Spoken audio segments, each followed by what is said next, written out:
ওই যে ওই হেরা বেটকা, এই ছেলে ঘটনা কি? আরে তোমারে বলছি, তুমি পিছনে চাও কেন? ওরে ধাক্কাও কেন, হাসো কেন? সাফ কথা বাপ, আমি একজনকেও ছাড়তে রাজি না।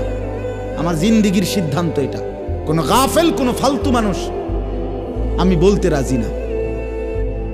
প্রয়োজনে একজনকে বলবো, ফালতুকে বলবো। আমি টর্চ লাইটের মতো সারাক্ষণ চোখ ঘুরাই, আমার এটা তবিয়ত। এক সিদ্ধান্ত নিয়ে জিন্দিগির এই বয়ান করি, আমার নওজোয়ান বদলাইতে হবে। আমার সম্পদেরা, এই ছেলেগুলো যদি নষ্ট হয়ে যায়, একটা গাছের মূল অংশই যদি নষ্ট হয়ে যায়, এই গাছ টিকবে কিভাবে? একটা জাতির যুব সমাজ যদি নষ্ট হয়ে যায়, খোদার কসম ওই জাতি টিকে না, ওই জাতি টিকে না। পৃথিবীর উত্থান পতন, আলো অন্ধকারের সবকিছু যুবকের দ্বারা।